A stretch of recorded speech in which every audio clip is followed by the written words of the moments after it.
Hey everybody, welcome to Chris Anderson Comics. I'm joined today with my good friend John Burkett. How you doing, man? I'm doing well. How are you, Chris? I'm doing really well. We are lucky to have you on the show. We're gonna get into it. We're gonna talk about your books, Feral Star. You have issue 0 and issue 1 out right now. Issue 0 is going to be available on your website, and issue number 1 is out from Cosmic Lion Productions, so you can order on their website. But also, it's going to be solicited in the December previews, which is pretty awesome. Yeah, no, I'm looking forward to it. Yeah. So yeah, people are going to be able to just go to the store and say, "Hey, order me Feral Star," and it should show up in a couple months, right? Yeah, it's going to be distributed in February. Yeah. So yeah, anywhere you are in the country, just let your local comic book shop know that you want Feral Star, and they can order it up for you. Yeah. Just as easy as that. Just as easy as that. You just got to do it. So let's take a look at it. So where did the idea for Feral Star come from? Well, I've always been a big fan of sci-fi. I mean, I came of the generation where, Star Wars was huge for me when I was a kid. Might have even been one of the first movies I saw in the theater. Also I love anime and manga and but also 2000 AD, and so there's a lot of things that are influences for me that end up in this comic. But I think that I started working on this at a time when, and I came up through a fine arts program in college, and I had kind of lost interest in what I was working on in the studio, which was like abstract painting, and I kind of was missing storytelling. Like anyone else who was doing art in high school, you wanted to make comics. I want to make comics with my buddies, but when I went into college, that was kind of discouraged, and they didn't really have programs that were geared for that type of thing. So Right. So anyway, here it was, many years later, uh, almost 20, 30 years later after high school, that I was saying to myself, you know what, I want to get back into some art that actually tells a story. And that was sort of my impetus. And then, of course, as soon as I kind of made that decision for myself, the pandemic happened, and I found myself with more time on my hands, and just said, let's go for it. So that's where Feral Star came from. My love of sci-fi, my love of old black and white EC comics, sci-fi and horror, 2000 AD.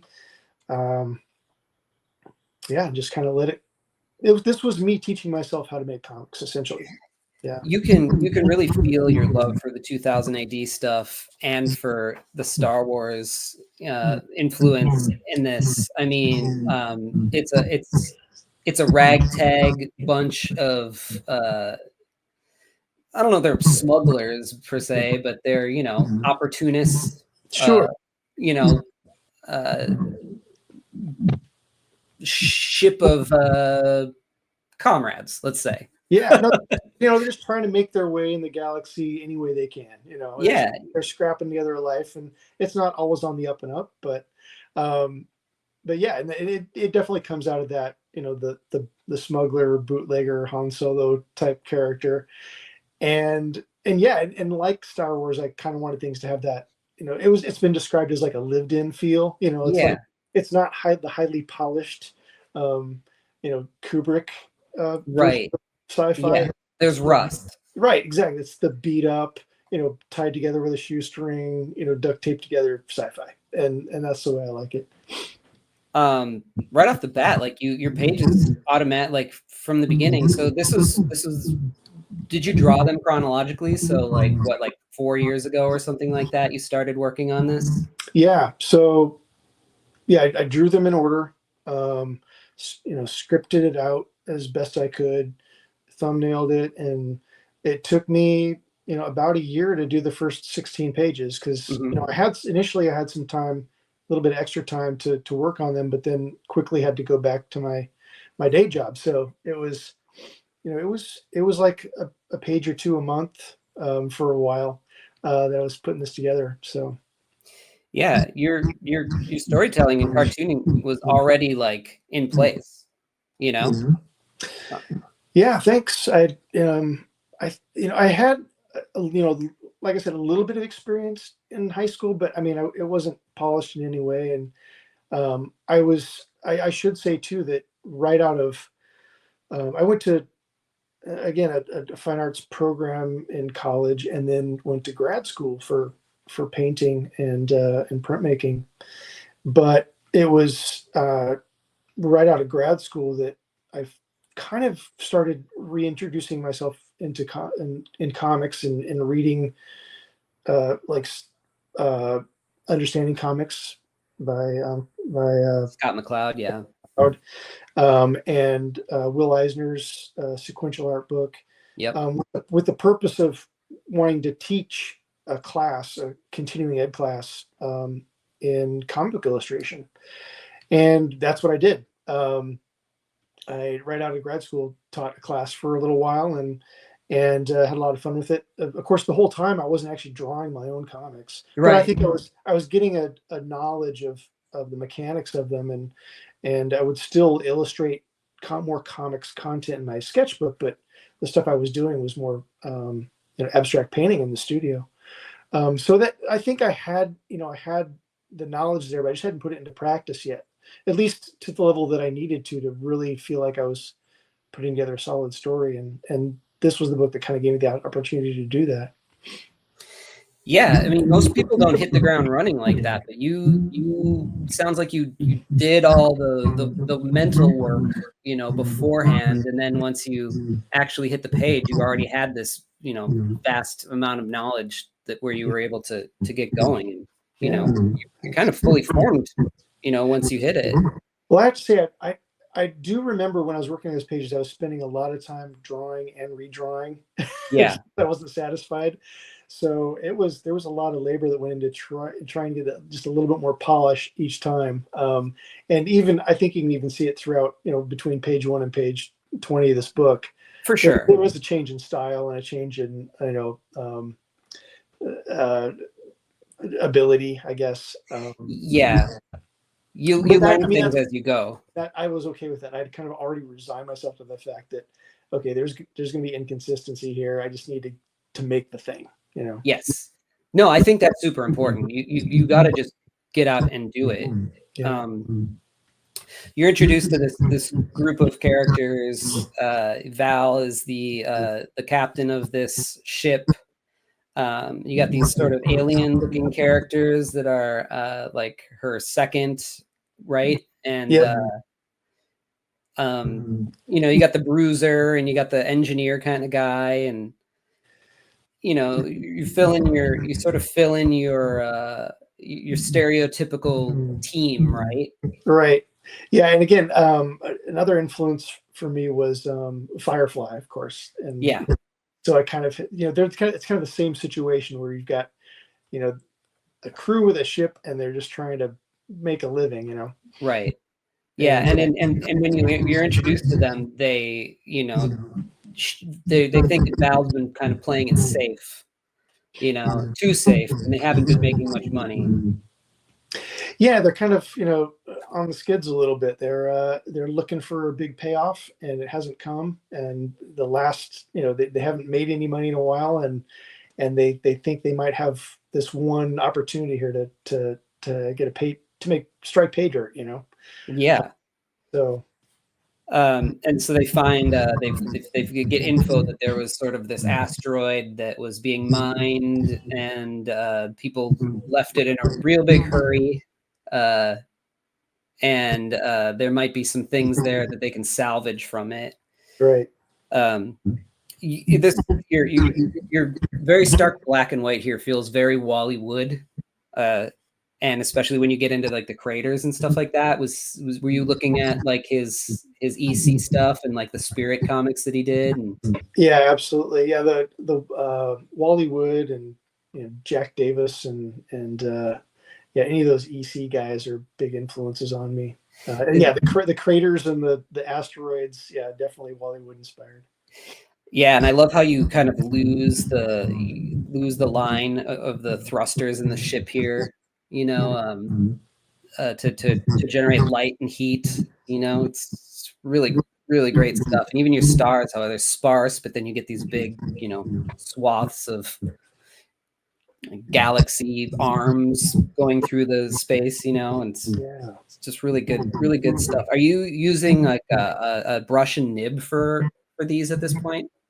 Yeah. So these pages were you know, the line work is like Hunt 102 nib, and probably using at that point the standard Higgins Black Magic ink.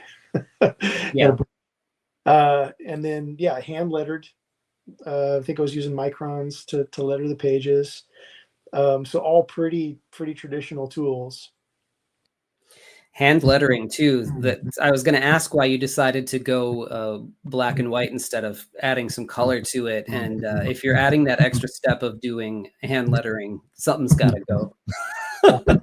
Well, I mean, at this point, I had no skill coloring. I didn't know how I would color the thing. Right, right. I didn't have any digital color skills. I didn't have the tools to do digital color. So I knew it was going to be black and white, and I knew that was all I got time to do. And I think if I tried to figure out color, it just would take that much longer. And right, yeah, absolutely, I wanted to get it done, and I felt like I could tell the story I wanted to tell because these other, you know, heroes of mine had done it in black and white. So absolutely, yeah. I honestly, most of the time, I prefer black and white, and I know that in like big comics, they say they don't sell, but these are indie comics, so it's a perfect place for things to be black and white. You almost expect it, you know, at that point. Right. And I was saying, you know, I don't, you know, maybe that's the expectation for certain big comics, but you know, if you look at manga, you know, a lot of manga is in black and white. It's black and white language, and manga is arguably one of the most successful formats of comics that there is. So, yeah, I really don't understand that logic or expectation. So I don't either. Yeah. I don't either. I think it's looking at it through a certain lens of maybe like Marvel and DC comics when they were actually making money in the 90s. You know, if they tried to do a black and white book, yeah, maybe it wouldn't sell, but right. I don't know. I don't know where that comes from. I feel like it's something that is not true, and we've just all just gone with that, you know, saying or whatever. But yeah, I think it's beautiful, and you got this perfect balance where a lot of people will leave their line work up to you. You look at a lot of comics, and they'll leave a lot of the heavy lifting up to the colorist to fill in things and make things stand out. You make things stand out, and you point the eye to things with your positive and negative spaces, and it's working perfectly. It's not too busy; it's balanced, right? Thanks. So they get to this asteroid, and yeah, there's some tech here. There's this big suit kind of here, this military kind of suit, right? Yep. Yeah. And, so again, I think that comes from my interest in manga and you know, Masamune Shiro and yeah, just the detail and on the power suits or the robot suits is something that is really fun for me to draw. and then as they go along, they find out that, well, there's this like mushroom fungus thing that infected the people that lived there, right? Yeah, I didn't really explain how they, like, whether these were already creatures that were there that were encroached upon by the mining facility, or there was something that happened to some of the people that were there. They just kind of appeared. Right. But it's an interesting story as I was conceptualizing the creatures on this. My roommate was playing The Last of Us. Oh, really? This is before the TV show, right? And Yeah, I'm like, yeah. hey, that's kind of cool. The mushroom creatures. We also had these great mushrooms that were growing. Maybe they're chanterelles or something on the tree outside my apartment. So there's just kind of the two things come together. I'm like, oh, mushrooms, that would make a great, you know, mutated monster of some kind. Yeah, yeah. Then, of course, The Last of Us goes on to be this big hit, and so hopefully, people will see the cover of that book and go, "Oh, I like mushroom creatures because of wow." Anyway, Yeah, yeah. trying to get the Mushroom people, sign me up. It also feels with the suit and everything too. It feels like almost like aliens, like hints of that. Yeah, so that's very much the human that dons the power suit to fight the alien, and yeah, there's definitely an aliens influence in my stuff too for this book. Yeah, this is so good. Yeah, I love that your hatching and all your textures and stuff, and your use of the negative space for the wrinkles. It feels very Kelly Jones, Sam Keith, influence. I can see it there. You Oh picked yeah. it up. And so yeah, they're able to get off of this thing, not before being sort of intercepted by or hit up by some other factions that come in here. Yeah, so they have to unfortunately let go of some of their salvage in order to give themselves freedom from the pirates that are chasing them. Yeah, so it kind of puts them in more of a financial hole. Yeah, but they do manage to hang on to one little thing of little device that has some information on it, right? Yeah, so one of the characters has the good sense to download some files from the mining facility, thinking there might be something on there that's useful, and they don't know exactly what it is, but they've got a feeling that there might be something that they can maybe score some money on the black market. Yeah. With this information. And so Zero Issue is basically has a short little adventure with them getting this device, and introduces you to the characters. The back is a sort of a map of the galaxy, right? Yeah, the whole thing kind of takes place on what would be the outer reaches of the galaxy. So I kind of wanted to have that frontier western feel. So you've got kind of an area that's in dispute. There's not a lot of oversight by the major I guess ruling entities in the galaxy. So it's kind of an area that's rife for conflict and adventure. So that's kind of what's going on with that map there on the back. It's giving you an idea of that particular part of the galaxy. Yeah, that's awesome. I love the world building that you in time that you put into doing all of this. And then by the time you get to going with issue 1, which you can tell you've built up your cartooning muscles and your illustration muscles here. You spent some time at Helioscope Studios, right? Yeah. So just backtracking a little bit. So issue 0 first came out in 2022 as a mini comic. Okay. It was 2022. Well, hold on a second. I'm gonna have my dates wrong. But I'll say that it first came out as a mini comic. And at the time I was working on some other stories as well for Rocco Jerome's Ghost Agents. Right. Through Cosmic Lion Productions, who's publishing those. So in between, I was on those stories, the Ghost Agent stories when I was working on, I worked on Feral Star and then I worked on the Ghost Agent stories, but I was showing those pages to one of the Helioscope founders who does a portfolio review at one of the local comic shops. His name is Steve Lieber. Yeah. And he was giving me feedback on the portfolio. And at one point, I showed him when I finished my mini comic, and he said, "Well, how about you come down to the studio and check it out? And we're looking for people to kind of fill out the space because it was still kind of after COVID, and I think some of the members had maybe even wanted to work from home. And I was open to going in and, just kind of hanging out, once a week or something. And ultimately, a year later, I asked about, membership, and I was voted in. So I've been a member there for at least a year. And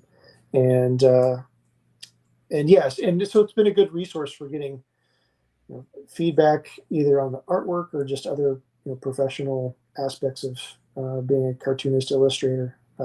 So I'm really grateful for those folks, and as well as my collaborators at Cosmic Lion too, because all of us that have been working on the Ghost Agents books together, or other projects.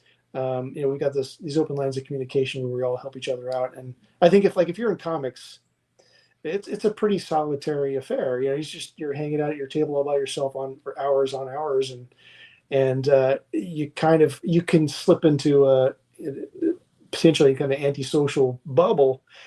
But knowing you can connect to people who are having similar challenges or similar successes has been great. And I'm glad I have both of those networks, the Helioscope and the Cosmic Lion folks. It's been really rewarding. So yeah. Yeah, I think it's important as a cartoonist and comic creator to have, groups of people that you can go to and talk about, like you said, your successes and the challenges, but also craft, and to help each other level up. Yeah.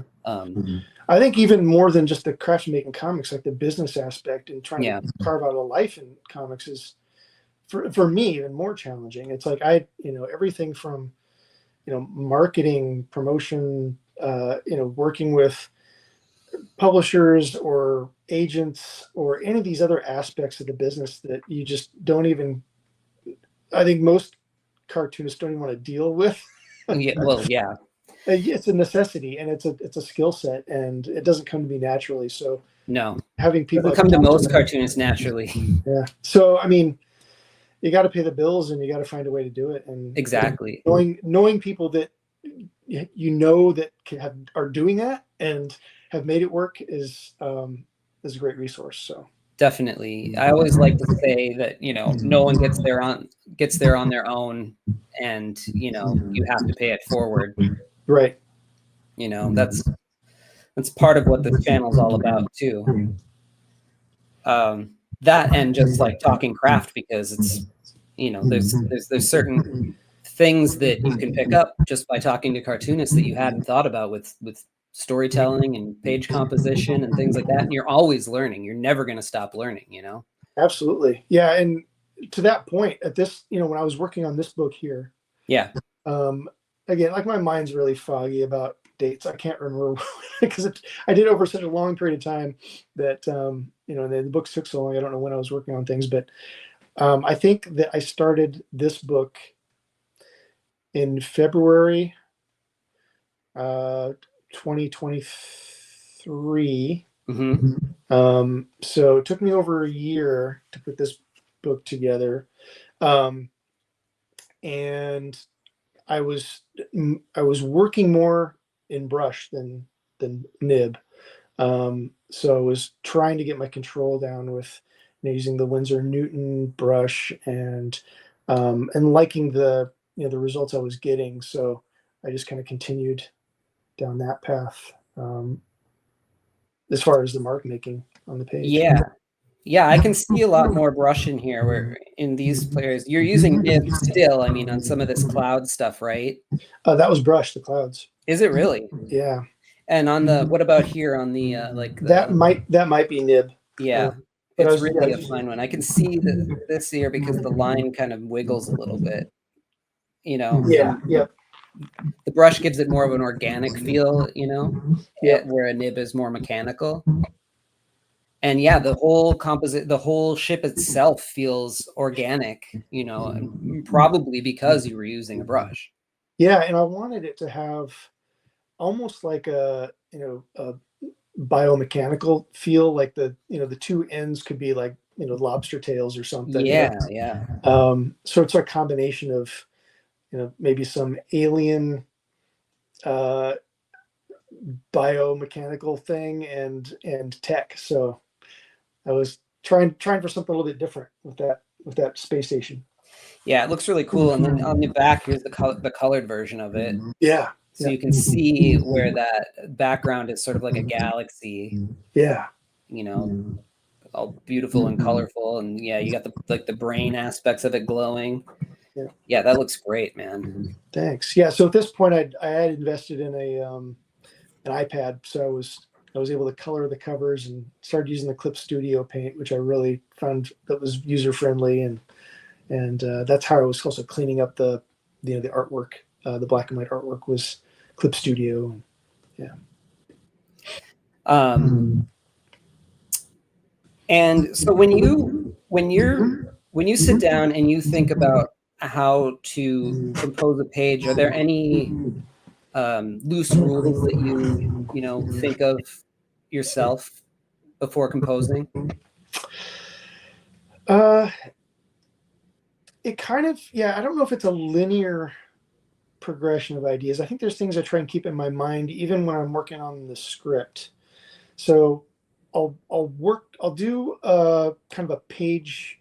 I'll start with doing just kind of like a page by page breakdown. I know the book's going to be 20, 24 pages, something like that. I'll try and figure out what I want to have happen on each page and just write like a sentence. And sometimes a scene will take a couple pages, so I can just kind of, say the same thing for those couple pages. And then from there, go to a script. And when I'm writing the script, that's when I'll start thinking about those things. Like, well, what do I want to be the important idea, on this page, and what might be a larger panel as opposed to a smaller panel. What's more important. And then in my mind, when I start drawing the thumbnails, that's when I'm thinking about composition. I'm still trying to figure out and perfect that mess, because the thumbnails is where I feel like all the work gets done. Yeah, it really is. And it's exhausting. I'm thinking about balance, trying to think about variety. Like, I don't want the heads to be all the same size on this page. I want something up close, something further away, but I don't want it to be, I want to have some cohesiveness too. So yeah, once I've got the script and I'm working on the thumbnails, that's when I'm really trying to work out what the page design is going to look like. And I've recently moved from, I used to do my thumbnails, on like a half of a 8.5 by 11, and then I would kind of write notes to myself. And I recently kind of moved to, I felt it's even more useful for me to do even smaller ones. So you can get these sort of comic book layout pages. Yeah. And you can see that each page is, what is that, like 2 by 3 inches or whatever. Yeah. And for me, I think this really kind of helps me boil it down to the sort of bare necessities, and you can get an idea for what those larger relationships are before you start thinking too much about the details. Yeah, that makes a lot of sense. I know there's something to shrinking things down and being able to see, like, get a better idea that, like sort of a general's view of the battle. You know what I mean? Yeah, and I think also just from a compositional perspective, you're still trying to lead the viewer's eye in a pleasing way, and that just goes back to basic design. So yeah, you try to organize your large solid black shapes in your detailed areas and give the viewer a chance to have their eye rest certain places, and it's just easier for me to plan that out the smaller I work in the thumbnailing stage. And honestly, it's like I'd gotten this feedback a long time ago, and it just took me a long time to get there and trust that part of the process. Yeah. Yep. Because I'm such a detail head. Like, I want to overwhelm the page with little lines, and and it's hard for me to let go. But yeah, I remember going to a Rose City Comic Con a few years back and had the chance for Howard Chaykin gave me a portfolio review. And of course, he's brutally honest. Like, and he's got no BS. He's going to cut right to it and tell you what you need to know. And one of the suggestions he gave me was, is to work, design your pages 2 by 3 inches. That's all the bigger you need to go. Get the big idea figured out, get the big relationships figured out. And it's some of the best advice I've ever gotten. Just again, it took me a long time to trust myself to get to that point. I know. Yeah. I get it. Like half the battle is letting it sink in. It's like, all these rules, but until you give it enough time to put it into practice, it doesn't really sink in, Right. And I don't know what it is. I think this is something that's ingrained in a lot of artists, and I'm guilty of it, is that it seems like the better, the more detail you put into a drawing, the better it's going to get for some reason. And that's just the case. I mean, in fact, in a lot of cases, it just makes it, way too busy and and muddy, and at some point you just got to back off and throw a nice big bold shape in there, and it just will come together. Oh, we were brought up on comics in the early 90s, late 80s, early 90s. That's what it was all about. So it's hard to break that habit and go back to simplicity, Yeah. But yeah, look at some Alex Toth and, Yeah. and you'll see how it's done. Yep. And just try to achieve that simplicity. It's damn near impossible. Yeah. It's a goal to shoot for, though, I guess. So this takes place after Zero Issue, so you don't have to read Zero Issue to read issue 1. Right. You just be dropped in. You're reintroduced to this bunch of this crew, and we find out that this Captain Val is that they just made a score. Their ship is lost some thrusters, so they make a little slam landing into this ship city, and she decides she's going to retire. She's going out on a high note, donating the ship to the crew. Yep. You feel this sense of because you did the thinking about it, and you can read it in the Zero Issue. Again, you don't have to, but you get a sense of that these are characters who have lived lives. These two are becoming an item. Oh wow, and they're real lives happening in these people. Yeah, thanks. I that's something I hope to communicate with the characters, that they do have there's something that's interesting about them beyond just the action or the situation that they're in. Like they bring a bit of their own history to it, and this right here was them. They feel like they're kind of at the end of the road with this venture. Right. They're not going the way they want it to go, and they're going to split the difference and call it a day after 3 years or however long it had been. And so they're talking about their plans. Well, what now? What are we going to do? Let's celebrate one last time and then go our own way. Yeah. And it feels like you're starting at the end. It's like that's a great way to start an adventure. Yeah. So they're celebrating. They're talking about this device that they have that is probably worth something, and all of a sudden, these they're sort of jumped. Val gets shot in the shoulder. These cat people are here. They've got some other like crazy looking awesome like vibra axe and swords and stuff going on here. And they get into this brawl over this. They want this thing that they have. And you start to like get a sense of what everybody's good at and what everybody in the team is not good at, So just through this brawl, you're filling in these characters, and then at the same time, you're kind of getting to know this dynamic between these two cat people who attacked them through their conversation, which I thought was really cool. And they get really jacked up here. Yeah. You learn that even one of the crew has like magic powers that can like levitate, Yep. people and. Yeah, so the two, it's kind of like you start with the one crew, and then through the course of this battle, you then follow the other members of the this gang that jumps them. Yeah. Yeah, it's really neat because you're I like the fact that you're starting to like through their conversation, even though you can tell that they're hired people to take this off of them. They're they're not good people. But you kind of get a sense: is anybody good people in this? Really, is there good, bad? Is there a gray area? It's maybe not. Yeah, I think that's just the kind of the dynamic of that part of the galaxy. Is everyone Yeah. is opportunist and trying to trying to find their own way. Right. Yeah, there's not. It's kind of a lawless environment, and you kind of do what you can get away with. They it was supposed to be an easy job for them to take them out.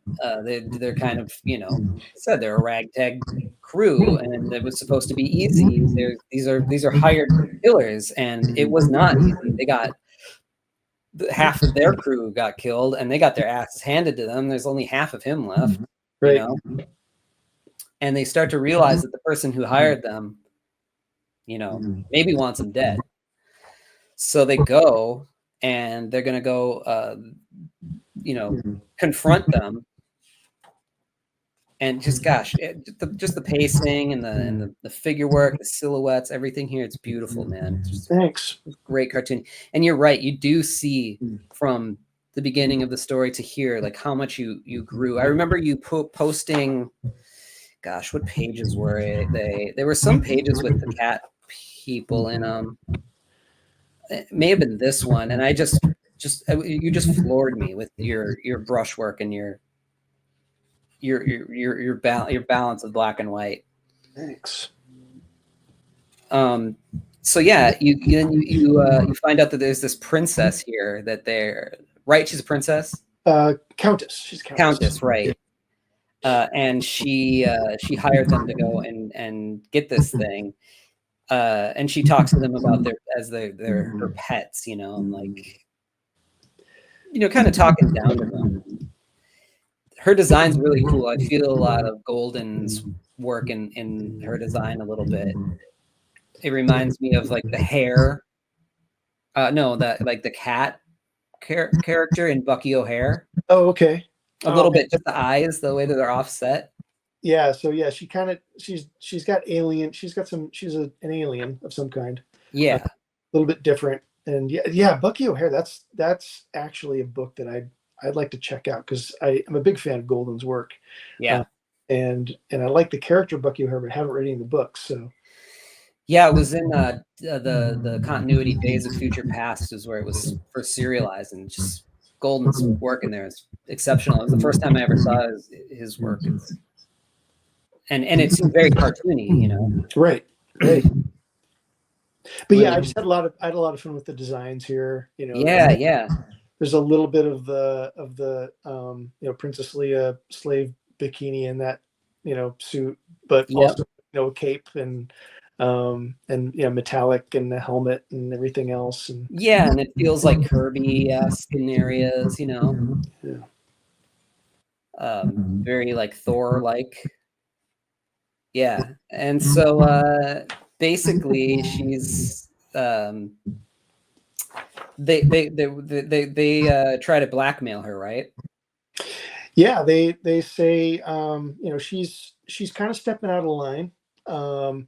She's a Gormaltis, which is it's kind of like it's a alien race that is. They kind of stick to their own.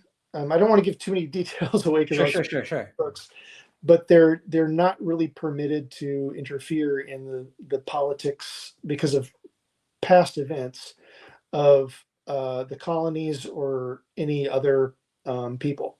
So she's a Gormaltis, and she's decided to disobey those policies that are in place.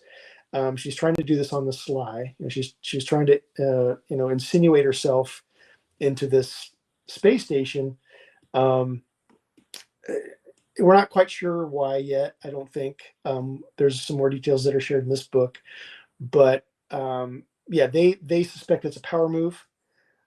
They suspect that that's what she's trying to do, and they know that she's not allowed to do it, and they don't want her there because they think she's betrayed them, and so they want her to leave. And they're going to say, if you don't leave, what if the council finds out that you're stepping out of line? And she's like, okay, I see what's going on here. You're trying to blackmail me. So let's see what you can do about it. Right. And basically she just like fries him with a beam from her head. Yep.